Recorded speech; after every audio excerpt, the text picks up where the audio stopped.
할렐루야. 네, 오늘은 시험을 받으시더라 하는 제목으로 함께 은혜 나누겠습니다. 옛날 중국 황하 상류에 하진이라고 하는 작은 고을이 있었습니다. 그 고을에는 황하가 굽이쳐 흐르는 협곡이 있었어요. 그 협곡 이름이 용문이었습니다. 왜 용문이라고 하느냐? 이 협곡을 굽이쳐 흐르는 그 물살이 워낙 거세고 또 험하기 때문에 마치 용이 긴 몸을 휘어감고 빠르게 확 지나가는 것 같은 그런 느낌을 받았기 때문에 이름이 용문입니다. 이 용문이 이제 너무 그렇게 물살이 거칠다 보니 배도 함부로 지나갈 수가 없는 데다가 강의 큰 물고기들조차도 이 급류를 거슬러 올라갈 수가 없는 것입니다. 그러나 그 급류를 거슬러 올라가서 용문에 이르기만 한다면 용이 이제 옛날 전국 각지에서 한양으로 과거 시험을 보러 가가지고 이 출세하기를 원하는 자들이 시험을 보고 이제 장원급제하는 이들이 있었지 않습니까? 그러면 이제 그런 사람들을 보고 등용문에 올랐다 그런 말을 우리가 썼지 않습니까? 이제 여기에서 유래된 말입니다. 근데 이제 이 등용문과 반대되는 말이 있어요. 용문점액이라고 하는 말입니다. 이 점자는 상처 입을 점자고 액자는 이마 액자예요. 그래서 이제 물고기가 이 용문을 거슬러서 막 올라가다가 이마를 바위에다 콕 찍고는 상처를 입은 채 하류로 떠내려가는 것을 두고 용문점액되었다 이렇게 얘기를 했단 말이에요. 이제 그것처럼 어떤 경쟁에 실패하였거나 중요한 시험에 낙방한 사람들을 보고 용문점액되었다 이제 그렇게 불렀습니다. 그리스도인들의 삶은 항상 이 영적 등용문에 오르기 위한 시험으로 가득합니다. 마귀가 시험을 주기 위해 다가오는 대상은 성령의 이끌림을 받는 대상이기 때문에 그렇습니다. 예수님이 성령에 충만했고 또 성령의 이끌림을 받으시니까 이 마귀가 다가와서 넘어뜨리려고 하는 겁니다. 여러분, 세상에 너무 충만하고 세상이 좋고 욕망으로 충만하고 감정에 이끌리고 또 어떤 욕정에 이끌리는 그런 사람들은 그냥 내버려둬도 이미 마귀의 종이기 때문에 굳이 마귀가 시험 줄 필요가 없는 것입니다. 저와 여러분은 세상에 살지만 이 세상 유혹에 이끌려 사는 사람이 아닙니다. 예수님처럼 성령께서 내 안에 내주하시고 성령의 이끌림을 받아 사는 사람이기 때문에 마귀가 우리를 시험하게 되었다 이 말인 거죠. 그래서 여러분, 우리가 이 마귀의 시험을 이기고 영적인 등용문에 올라야 합니다. 오늘 본문을 통해서 예수님이 알려주신 이 마귀 시험의 본질을 우리가 딱 꿰뚫을 때에 시험을 이기는 승리하는 성도가 될 줄로 믿습니다. 1절 본문이 이렇게 출발합니다. 예수께서 성령의 충만함을 입어 요단 강에서 돌아오사 광야에서 40일 동안 성령에게 이끌리시며 마귀에게 시험을 받으시더라. 이 광야라고 하는 장소를 먼저 우리가 좀 생각해 봐야 됩니다. 광야는 지금 성령님이 이끌어 가신 곳이에요. 왜 하필이면 광야로 이끌어 가셨는가? 이걸 생각해 보자는 겁니다. 광야는 세상 사람들이 즐길 만한 것이 아무것도 없는 곳 아닙니까? 이게 무슨 돈을 벌 만한 괜찮은 직장이 있는 것도 아니고 맛집이 있는 것도 아니고 놀만한 유흥가가 있는 것도 아닙니다. 의지할 만한 인맥도 살지 않습니다. 아무것도 없어요. 그래서 하나님만을 의지하고 하나님만 붙들기에 최적의 장소입니다.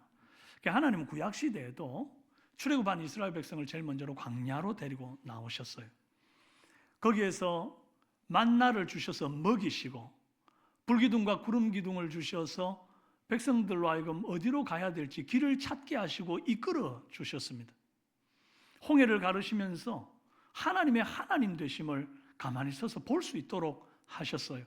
그래서 먹고 마시고 길을 찾고 나아가고 잠을 자는 그 모든 것에 있어서 하나님만을 의지하게 되는 곳, 그곳이 광야고 우리가 광야에 있을 때 반드시 훈련해야 하는 것입니다. 성령님께서 지금 예수님을 광야로 이끄심도 마찬가지입니다. 공생애를 시작하기에 앞서서 광야로 이끄심으로 거기에서 다른 것 아무것도 바라보지 말고 오직 하나님의 말씀과 하나님만을 의지하는 훈련을 하게 하시는 것입니다. 그게 인생에서 가장 중요한 출발점이 되어야 하는 것이죠.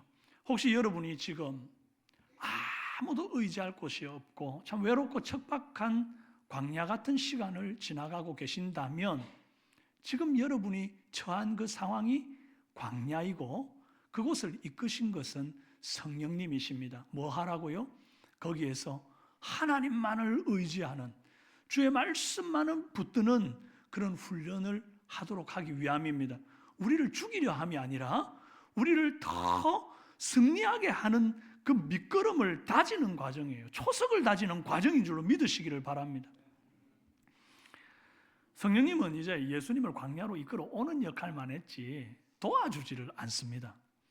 성령님이 도와주시기만 하면 40일 금식을 해도 배도 하나 고프지 않고 음식이 생각도 안 나는 그렇게 도와주실 수 있지 않습니까? 마귀가 시험하려고 접근하지 못하도록 그냥 방음막을 쫙 쳐주실 수도 있지 않습니까? 그런데 성령님은 구경만 하십니다. 안 도와주십니다. 이 싸움이 예수님의 그냥 몫으로 딱 남겨진 거예요.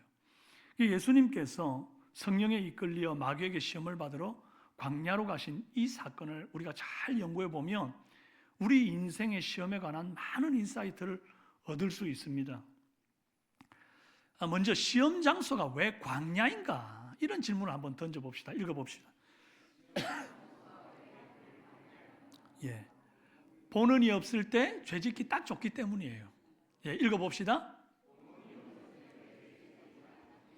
네, 여러분 사람들 많을 때 죄짓기가 괜찮습니까? 여러분 혹시 그렇게 하십니까? 그리 안 하죠. 광야에는 보는 이가 없습니다. 혼자입니다. 시험 중에 시험, 가장 참기 힘든 시험이 아무도 보는 이 없을 때 조용히 다가오는 거예요. 아무도 없는 광야 같은 곳, 죄짓기 딱 좋습니다. 모세가 그랬습니다. 40살 돼가지고 이제 이스라엘의 고충을 돌아보게 되었습니다. 그런데 이제 애굽 병사 하나가 동족을 막 괴롭히는 걸 본 거예요. 그럼 모세가 어떻게 했다고 해요?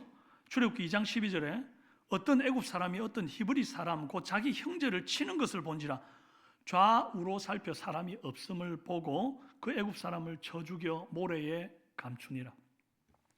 좌우를 살펴 사람이 없으니까 죄를 지어도 이 사람을 죽여도 모르겠구나. 여러분, 주님이 분명히 뚫린 하늘로 보고 계신데 우리가 주님을 의식하지 않고 사람만 살피면 아무도 없는 곳이라 싶으면 이 심각한 죄를 지을 수 있다는 거예요. 심지어 살인도 할 수 있는 게 아무도 없는 곳에서는 살인도 할 수 있는 게 인간입니다.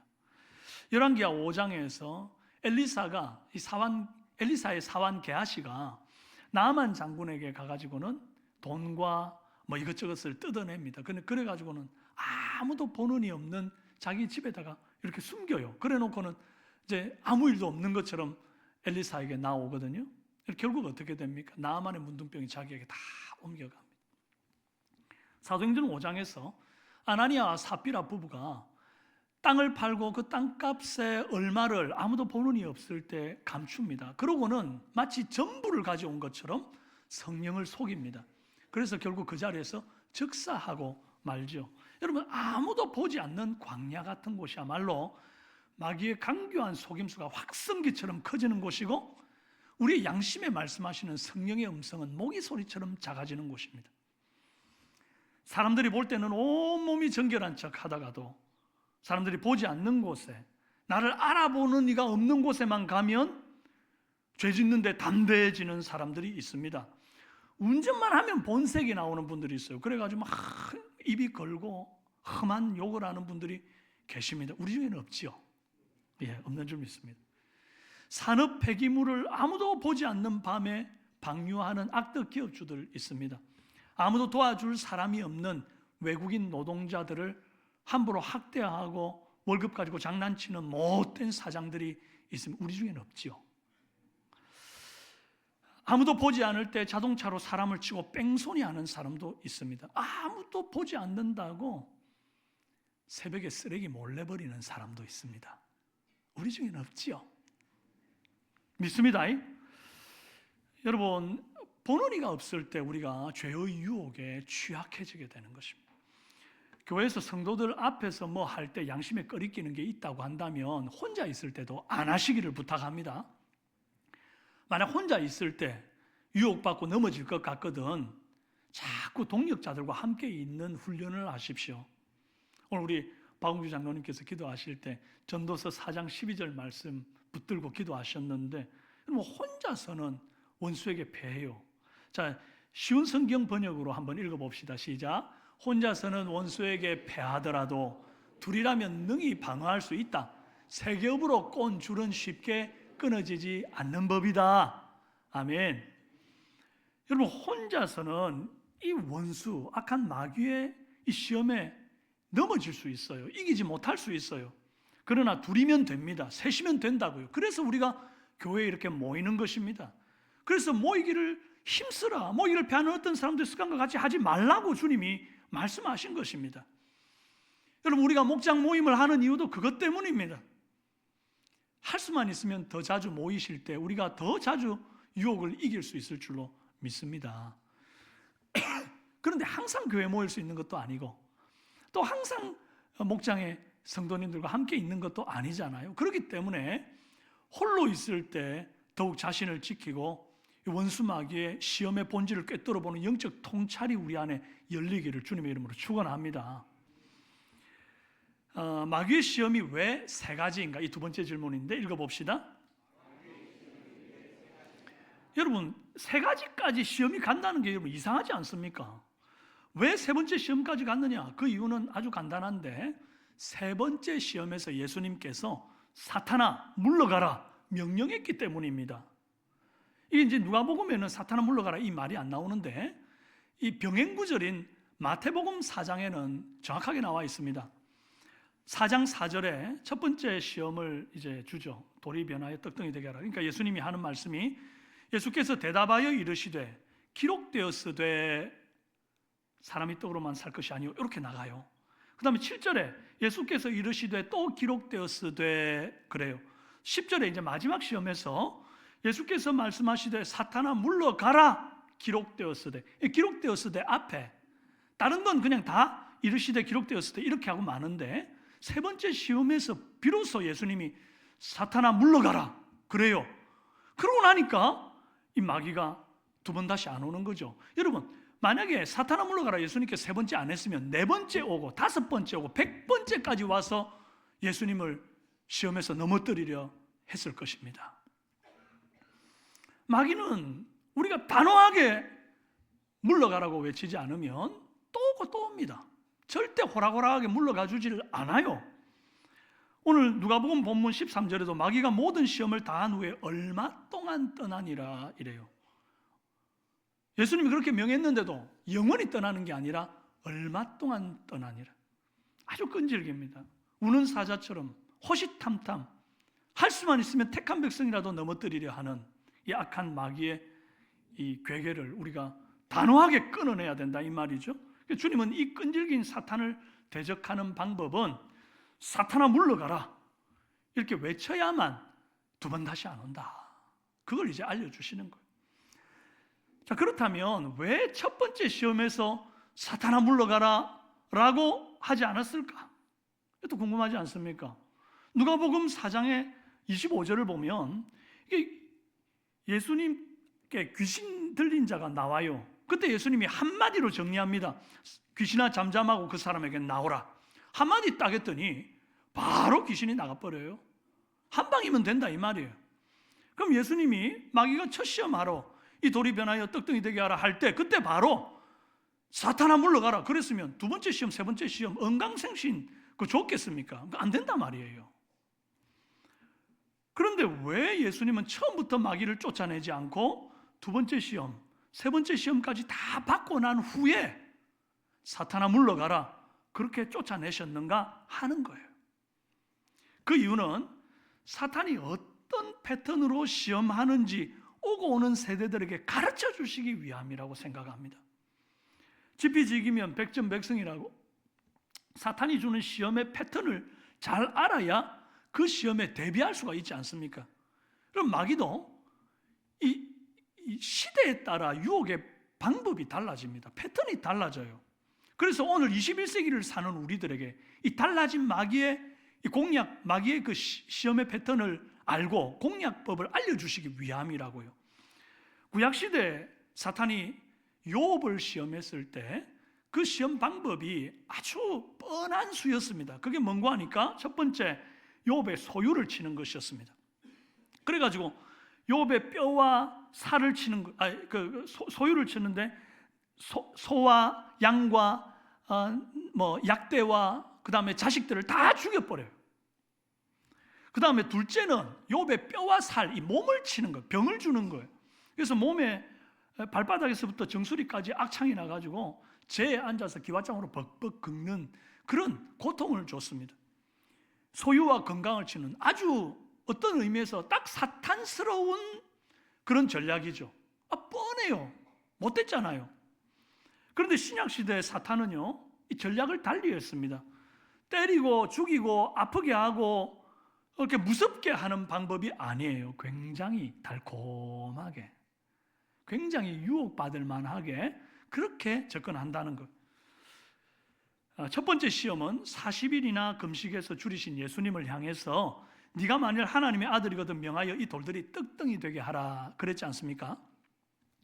여러분, 이 시험은 참을 만큼 참았잖아, 할 만큼 했잖아의 시험입니다. 읽어봅시다.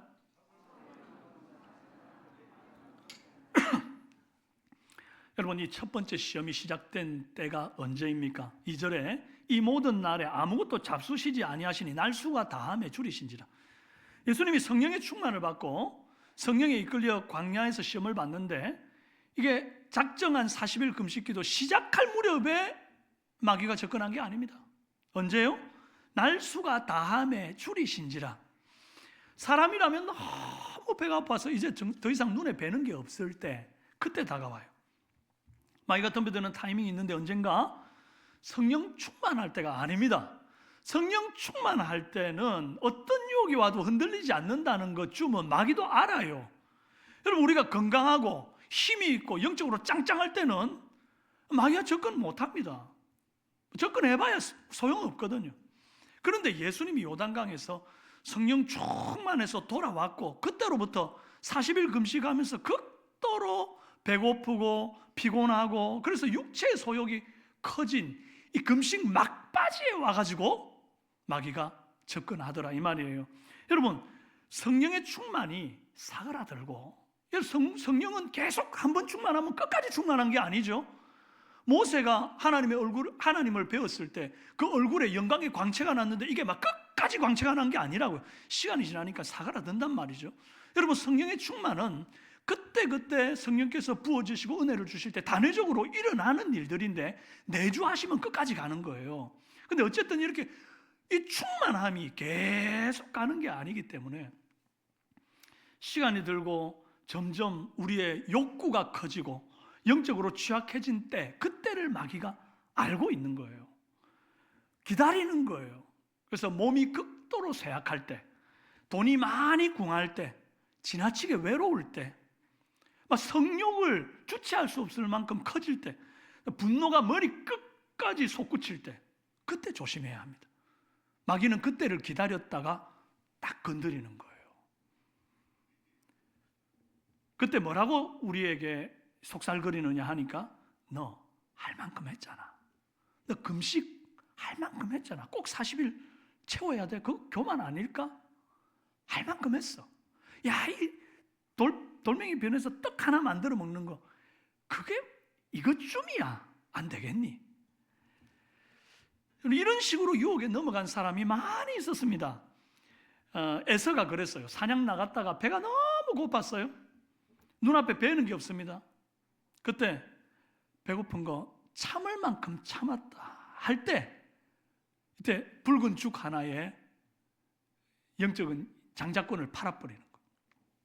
사울이 그랬습니다. 전쟁 나갔는데 사무엘은 안 오고, 하나님 앞에 예배를 드리고 전쟁을 치기는 해야 되겠는데, 그래서 사무엘이 제사장이니까 제사를 드리는 주체가 돼야 되는 걸 아는데 기다렸어요. 기다리고 또 기다렸어요. 참을 만큼 참았어요. 기다릴 만큼 기다렸어요. 본인 기준에서. 그런데 안 오니까 참다 못해서 자기가 제사장이 하는 일들을 해버리면서 죄를 짓잖아요. 근데 딱 제사 드리고 나니까 금방 사무엘이 도착합니다.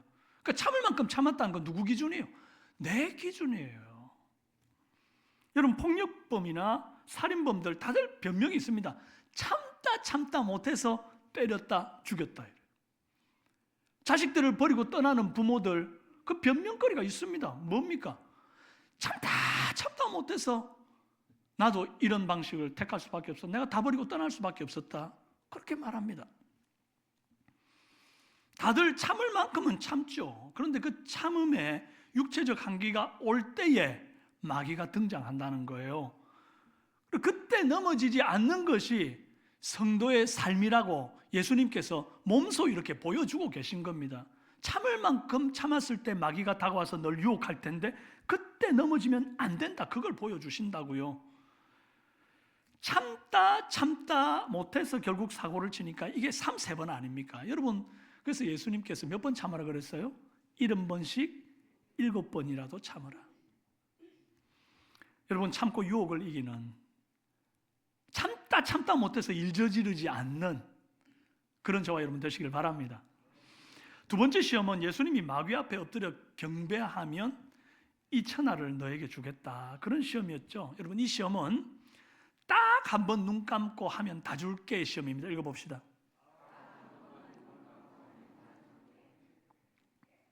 두 번 절할 것 없다 이거예요. 눈 감고 딱 한 번만 절하면 이 천하를 다 줄게. 여러분, 담배 피는 분들 보면 딱 한 모금만 해봐. 그렇게 시작해가지고 10년, 20년 평생을 못 걷는 겁니다. 딱 한 잔만 마셔봐. 그렇게 시작해서 한 잔이 두 잔 되고 두 잔이 세 잔 되다가 결국에는 알코올 중독까지 넘어가는 사람들이 많이 있습니다. 도박 하시는 분들도 보면 딱 한 판만 하고 일어서 그랬는데 그게 그냥 도박 중독으로 빠지는 거예요. 학생들 시험 칠 때 보면 딱 한 번만 보여줘 하는 사람이 있습니다. 그거 안 됩니다. 그러다가 결국 덜컥 큰 일로 번집니다. 불신 가족 있으면 그래요. 당신 이번 주 딱 한 번만 예배 빠지고 여행 가자 그래요. 친구가 딱 한 번만 보증 서달래요. 그래가지고 패가 망신하는 겁니다. 직장에서 어떤 비리를 발견했는데 딱 한 번만 눈 감아 달라면서 봉투를 내밉니다. 그거 잡으면 이제 망하는 거예요. 그럼 범죄자들이 공범을 끌어들일 때 하는 말이 이렇습니다. 이번 딱 한 번만 하고 손 씻자. 그런데 그 한 번이 안 되는 거죠. 2번이 되고 3번이 되고. 그러므로 딱 한 번만 하고 다음에는 안 해야지 하는 생각이 들 때 여러분 단호하게 거절하시고 예수님처럼 사탄아 물러가라 그렇게 대적하실 수 있는 저와 여러분 되시기를 바랍니다. 마지막 3번째 시험은 예수님을 성전 꼭대기에 세우고 네가 만일 하나님의 아들이거든 뛰어내리라. 그래도 말씀대로 기록된 대로 천사가 나타나서 네 발을 받쳐가지고 너 안 죽게 만들어 줄 거야. 사람들이 널 대단하다 할 거야. 이제 그렇게 유혹을 했죠. 이 시험은 쉬운 방법 놔두고 어려운 길 가지 마라의 시험입니다. 읽어봅시다. 예수님은 광야에 계셨는데 마귀가 갑자기 높은 성전 꼭대기에 데리고 갑니다. 유대인들은 성전 중심의 생활을 했지 않습니까? 항상 여호와께 제사를 드렸거든요. 그런데요, 여러분이 제사를 드릴 때 그 당시 백성들은 다 이제 제물을 들고 이제 주님께 나왔는데 제물 들고 오는 것도 이제 편하게 하겠노라고 성전에서 장사를 했단 말이죠. 그 예수님 이제 성전 정화할 때 보면 알지 않습니까? 비둘기 팔고 뭐 양 팔고 소 팔고 뭐. 그러니까 거기가 큰 장터가 형성이 되어 있었습니다. 그러니까 생각을 해보십시오. 많은 사람들이 장터에 버글버글 사람들이 모여가지고 근데 그 가운데 여러분도 있고 저도 있다고 생각해 보세요. 성전 꼭대기에서 갑자기 예수님이 뛰어내려 버리시는 거예요. 그 장면을 볼 때 다들 뭐라 생각할까요? 아우, 예수님 지금 자살하시네. 그런데 갑자기 순식간에 어디서 호련히 빛이 나는 천사들이 와가지고 예수님 발을 딱 받쳐들고 공중부양하시는 겁니다. 그러면 우리가 뭐라고 생각하겠습니까? 야, 저분은 그냥 인간이 아니다. 하나님이 보낸 하나님의 아들, 우리가 기다리던 메시아가 맞네. 그리고 막 영광을 돌릴 것 아닙니까? 굳이 십자가를 지고 골고다에 오르지 않아도 되고, 채찍에 맞고 뺨을 맞고 굵은 대못에 팔과 다리가 박힐 필요도 없고, 또 창에 옆구리가 찔려서 물과 피를 쏟고 무덤에 내려가 3일 동안이나 그렇게 갇혀 계시는 고통과 수모를 겪을 필요 없잖아요. 그렇게 안 해도, 십자가 없이도 이렇게 쉽게 영광을 얻는 방법이 있잖아요. 한번 뛰어내리면 끝인데. 그러면 그냥 메시아로 인정받는 거예요. 만약에 그런 선택을 하셨다고 한다면 우리가 죄사함을 받을 길이 없어지는 것입니다.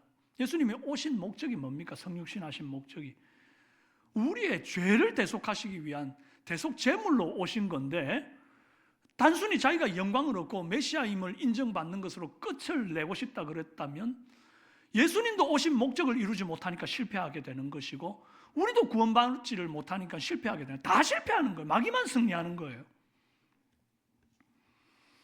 오늘날 마귀는 구약시대 욥처럼 그리스도인들의 소유나 육체를 괴롭히는 방법을 쓰는 게 아닙니다.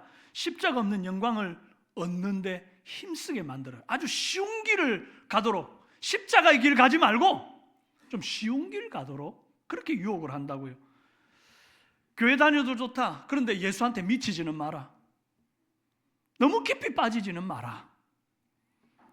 목장 모임해도 좋다. 그런데 성도를 섬기거나 헌신하지는 마라.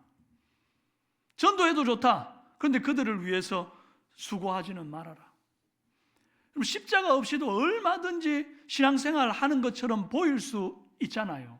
그래서 그런 삶을 살라는 거예요. 종교적으로 보이는 삶을 살라는 거예요. 네 마음만 평안하면 되지 않냐는 거예요. 그런데 예수님 그리 말씀하지 않죠. 날마다 네 십자가를 지고 나를 쫓을 것이니라. 그 길은, 십자가의 길은 절대 쉬운 길 아니죠. 사랑하는 삼성교회 성도님들은 쉬운 길로 가려고 생각하지 말고 날마다 십자가를 지고 어려운 길을 자처하는 은혜 있기를 바랍니다. 좁은 길을 가라. 그 길은 협착하고 사람이 찾는 이가 얼마 없는데 거기에는 영광이 있고 우리 주님이 계십니다. 넓은 길로 가면요, 찾는 이도 많고 너무나 쉽게 가겠지만 다 지옥 가는 길이에요. 여러분, 우리는 십자가의 길, 고난의 길을 용기 있게 걸어갈 수 있는 저와 여러분 되시기를 바랍니다. 사랑하는 여러분, 마귀의 시험이 이렇게 교묘해졌습니다. 우리는 마귀가 주는 시험의 패턴을 방금 살펴봤습니다. 그런데 이 시험을 통해서 또 하나 얻을 수 있는 인사이트가 있어요. 사탄의 시험 내용을 살펴보면 다 예수님이 마음만 먹으면 얼마든지 하실 수 있는 것들이에요. 우리한테는 어려운 일인데 예수님한테는 쉬운 거예요. 돌들이 변해서 떡덩이 되게 하는 거, 예수님한테 그냥 식은 죽 먹기예요. 왜요? 오병이어를 가지고 5,000명이 먹고 12강줄이 거두게 하신 주님 아닙니까? 근데 왜 그 떡 하나 만드는 거 그거 못해요? 능히 하죠. 아이고, 성전 꼭대기에서 뛰어내려가지고 안 죽고 그냥 탁 이렇게 공중 떠 있는 거 그거 왜 못해요? 예수님한테는 쉬운 일이에요. 그 폭풍 속을 뚫고 물 위를 걸어서 중력을 거스르고 배에 있는 제자들을 향해 찾아오셨던 예수님 아닙니까? 얼마든지 마음만 먹자면 중력을 거스르고 공중에 떠 있을 수 있죠. 우리는 못해도 주님은 한다고요. 절하는 거 이건 뭐 더할 나위 없이 쉽죠. 허리 한번 굽히면 되는 건데 마음만 먹으면 할 수 있는데 왜 하나도 마귀의 요구를 들어주지 않았는가? 이유는 간단합니다. 성경이 하지 말라고 했기 때문에 안 하는 것입니다. 뭐라고요? 성경이 하지 말라고 했기 때문에 안 하는 거예요. 성경에 사람이 떡으로만 살 것이 아니오라고 했기 때문에 주님이 안 한 거예요. 성경에 하나님만 경배하고 다만 그를 섬기라 했기 때문에 마귀를 섬기지 않은 거예요. 성경에 주 너의 하나님을 시험치 말라고 했기 때문에 시험 안 한 거예요. 얼마나 쉬워요. 단순해요. 예수님께서 이 시험에서 보고 보여주고자 했던 가장 중요한 포인트가 바로 이겁니다. 성경에서 하지 말라고 한 것은 하지 않는 거예요. 그게 마귀를 이기는 비결이라 이 말이에요. 막 어렵게 생각할 거 없어요. 마귀의 시험을 이기는 것, 그래서 영적인 등용문에 오르는 것, 그것은 성경이 하지 말라는 것은 하지 않고 하란 것을 하는 것인 줄로 믿습니다. 만약에 성경이 하지 말란 일을 하면 우리는 용문 점액되어 떠내려가는 물고기처럼 결국에는 마귀에게 패배하고 말아요. 사랑하는 여러분, 홀로 있을 때 여러분은 어떤 사람입니까? 떳떳하게 나 그리스도인이라고 말할 수 있습니까? 마귀를 이기고 영적 등용문에 오르는 왕도 주님이 알려주신 것이 바로 성경 말씀대로 살아가는 것입니다. 성경이 하지 말란 것은 안 하는 것입니다. 남들이 뭐라 그러는지 아무 상관없습니다. 마귀가 뭐라고 유혹하든지 아무 상관없습니다. 나는 그냥 성경대로 살아버리겠다. 그런 비장한 각오를 갖고 우리가 능히 마귀의 괴계를 깨트리고 영적인 등용문에 오르시는 저와 여러분 다 되시기를 주님의 이름으로 축원합니다.